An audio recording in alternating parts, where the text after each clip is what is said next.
Hello everyone, this is Prem Pandey here. This is the last video of this chapter. We have already uploaded 3 parts of this chapter. If you have not seen that videos, please click the link in the description and check those videos. And guys, one thing more, if you are a new visitor, please subscribe our channel and help to reach 1 million or 1 lakh subscriber. My first target is to reach the 1 lakh subscriber, and someday I believe we will make 1 million also. So without wasting time, let's start the video. Harvesting, this is the last second topic. Harvesting, किसी भी फसल की कटाई.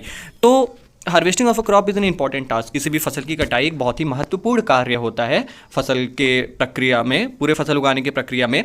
The cutting of crop after it is mature is called harvesting. ये definition है harvesting की, जो आपको येलो हाईलाइटेड में दिख रही है. ये हार्वेस्टिंग की डिफिनीशन और बहुत ही ज़्यादा इंपॉर्टेंट है, क्योंकि एग्जाम में हार्वेस्टिंग की डिफिनीशन आती है. तो किसी भी फसल की कटाई जब वो पक जाती है, उसके बाद जो हम उसे कटाई करते हैं उसे हम हार्वेस्टिंग कहते हैं. In harvesting crops are pulled out और cut close to the ground. Harvesting में क्या होता है, फसल को खींच लिया जाता है, उखाड़ लिया जाता है, या ज़मीन के सतह से जितना नीचे हो सकता है उतने नीचे से हम उसे काटते हैं. यही होती है हार्वेस्टिंग. हार्वेस्टिंग में यही होता है. इट यूजुअली टेक्स 3 और 4 months for a cereal crop to mature. किसी भी अनाज वाले फसल को 3 या 4 महीने लगते हैं उसे पकने में. हार्वेस्टिंग इन आवर कंट्री ज़्यादा डन मैनुअली बाय सिकल और बाय ए मशीन कॉल्ड हार्वेस्टर. हमारे देश में जो कटाई होती है वो या तो जो हम हाथों से करते हैं हंसुए की मदद से, या हम मशीन से करते हैं हार्वेस्टर की मदद से. अगर आपने हार्वेस्टर नहीं देखा तो देख लीजिए. This is the harvester. ये मशीन होती है जिससे हम कटाई करते हैं. जो कटी हुई फसल होती है, इन द हार्वेस्टेड क्रॉप, जो कटी हुई फसल रहती है, the grain seeds need to be separated. अनाज क्या होता है, अनाज को ज़रूरत होता है कि उसको जो हमारी जो पूरी फसल है, जो कटी हुई फसल है, उसमें से हमें अनाज निकालना पड़ता है और भूसे को अलग करना पड़ता है. जो वेस्ट पार्ट है उसको अलग करना पड़ता है. और इसी प्रोसेस को हम क्या कहते हैं, थ्रेसिंग कहते हैं. तो हमारे पास थ्रेसिंग की भी डिफिनेशन हो गई. The process of separation of grain seeds from the chaff is called threshing. This is carried out with the help of a machine called combine, which is in fact a combined harvester and thresher. ये एक machine के द्वारा किया जाता है और machine का नाम होता है कंबाइन. कंबाइन मतलब मिलाकर. किस चीज़ की मिलावट होती है इसमें, हार्वेस्टर की भी, मतलब कटाई भी होती है, और थ्रेसर भी होता है उसमें, कि हम अनाज को और भूसे को अलग भी कर सकते हैं. आप यहाँ पे कंबाइन मशीन देख सकते हैं. This is a combine machine. ये हार्वेस्टर भी है और थ्रेसिंग का भी काम कर लेता है. Farmers with small holding of land do the separation of grain and chaff by winnowing. वो किसान जिनके पास बहुत ही कम ज़मीनें होती हैं वो कैसे करते हैं थ्रेसिंग, मतलब कि अनाज को और भूसे को अलग वो कैसे कर लेते हैं, विनोइंग. विनोइंग एक प्रोसेस होता है जिसको हम क्लास 6 में पढ़ चुके हैं, मैं फिर भी आपको बता देता हूँ. विनोइंग मतलब होता है, हम हिंदी पे हमारे गाँव में बोला जाता है इसे ओसाना. मतलब कि जब हवा चलती है तो हम जब हम उसे ऊपर से गिराएंगे तो जो भूसे होती है वो उधर जाके गिर जाती है, और अनाज जो कि वजनदार होती है वो वहीं पे ज़मीन पे गिर जाती है. तो आप फिगर के माध्यम से ज़्यादा थोड़ा समझ सकते हैं. तो दिस इज़ विनोइंग. और विनोइंग मशीन आप देख सकते हैं यहाँ पे है, या हम मशीन से भी कर सकते हैं और हाथों से भी हम इसे कर सकते हैं. हार्वेस्ट फेस्टिवल्स, तो इस टॉपिक में बहुत ज़्यादा कुछ है नहीं. हार्वेस्ट फेस्टिवल मतलब होता है कि फसलों के कटाई के समय बहुत सारे त्यौहार भी मनाए जाते हैं, जैसे कि पोंगल, बैसाखी, होली, दिवाली, नबन्या एंड बिहू. इन्हीं को हम हार्वेस्ट फेस्टिवल्स कहते हैं. अब आखिरी पार्ट आता है इस चैप्टर का, स्टोरेज. हमने फसल तो उगा ली, उसको मैन्योर, फर्टिलाइजर सब मिला दिया, हमने मिट्टी को सही किया, हमने कटाई भी कर ली, अनाज भी हमने पा लिया. अब इसको हम रखें कैसे, कितनी सावधानी से हम इसे रखें.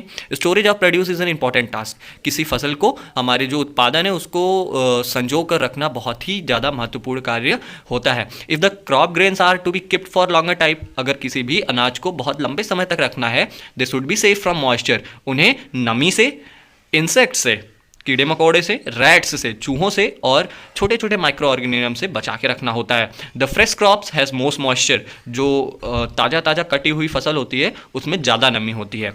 इफ़ फ्रेशली हार्वेस्टेड ग्रेन्स, अगर जो ताज़ा कटी हुई जो अनाज है, आर स्टोर्ड विथआउट ड्राइंग, उन्हें बिना सुखाए हुए अगर हम रख दें, स्टोर करें, दे मे गेट स्पॉइल्ड, वो ख़राब हो सकते हैं, या अटैक्ड बाय ऑर्गेनिजम्स, या उन पे छोटे छोटे माइक्रो ऑर्गेनिजम्स क्या कर सकते हैं, अटैक कर सकते हैं. मतलब उन्हें, उस फसल को ख़राब कर सकते हैं, उस अनाज को ख़राब कर सकते हैं, रखे हुए अनाज को. लॉजिंग देयर जर्मिनेशन कैपेसिटी, और वो ख़राब कर देंगे. इससे क्या होगा, जो वो सीड्स रखे गए हैं उनकी जर्मिनेशन कैपेसिटी, मतलब दोबारा उगने की जो क्षमता है वो खत्म हो जाती है. Hence before storing them the grains are properly dried in the sun. इसलिए ये ज़रूरी है कि किसी भी अनाज को रखने से पहले उसे पहले धूप में सुखा लिया जाए, ताकि उसकी नमी एकदम बिल्कुल पूरी तरीके से निकल जाए. और this prevents the attack by insects, paste, bacteria and fungi. और सुखाने से क्या होता है, ये माइक्रो ऑर्गेनिज्म, बैक्टीरिया, फंगी इस पे अटैक नहीं कर पाते हैं। Farmers store grains in jute bags और मेटेलिक बिन्स। जो फार्मर्स होते हैं वो क्या करते हैं, इन अनाजों को कहाँ रखते हैं, ये देख रहे हैं आप, जूट बैग्स में जो बोरे हैं उनमें रखते हैं, या मेटेलिक बिन्स जो लोहे के बड़े बड़े बीन्स होते हैं, डब्बे होते हैं, उनमें रखे जाते हैं। मेटेलिक बिन्स देख लीजिए आप क्या होता है। However large scale storage of grains is done in silos और ग्रैनरीज।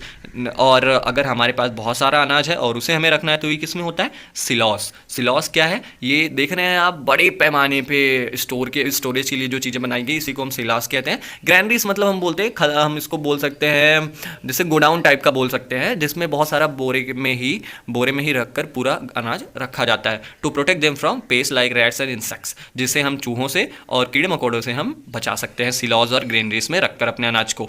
ठीक है। Dried neem lips are also use for storing food grains at home. जो सूखे हुए नीम के पत्ते होते हैं ये भी हमारे घरों में यूज किए जाते हैं अनाज को बचाने के लिए। कैसे यूज किए जाते हैं, for storing large quantities of grain in big godowns specific chemical treatments are required to protect them from pest and microorganism.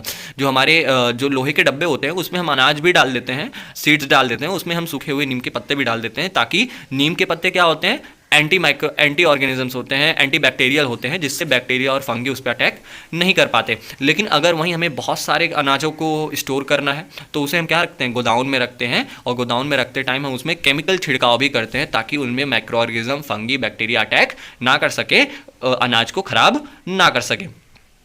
अब देखिए यहाँ पे एक टेबल दिया गया है, जैसे मिल्क हमें किससे मिलता है, काऊ, बफेलो, सी गोट, फीमेल, इन सब से मिलता है। वैसे हमें 3 चीज़ें और भरनी है, और वो किन सोर्सेज से मिलती है वो हमें भरना है। तो this is the homework for you. आप इसे कर लें तो हमारे कमेंट सेक्शन में ज़रूर इसे कर दीजिएगा, कमेंट कर दीजिएगा अगर आप इसे कर लें। I will be very pleased. After completing this table you must have seen that like plants, animals also provide us with different kinds of food. तो हम इस टेबल को जब भर लेंगे तो हमें पता चलेगा कि प्लांट्स, एनिमल्स भी बहुत सारे ऐसे होते हैं जो हमें कई प्रकार के फूड, मतलब कि बहुत ही प्रकार के फूड और खाने की चीज़ें प्रोवाइड करते हैं।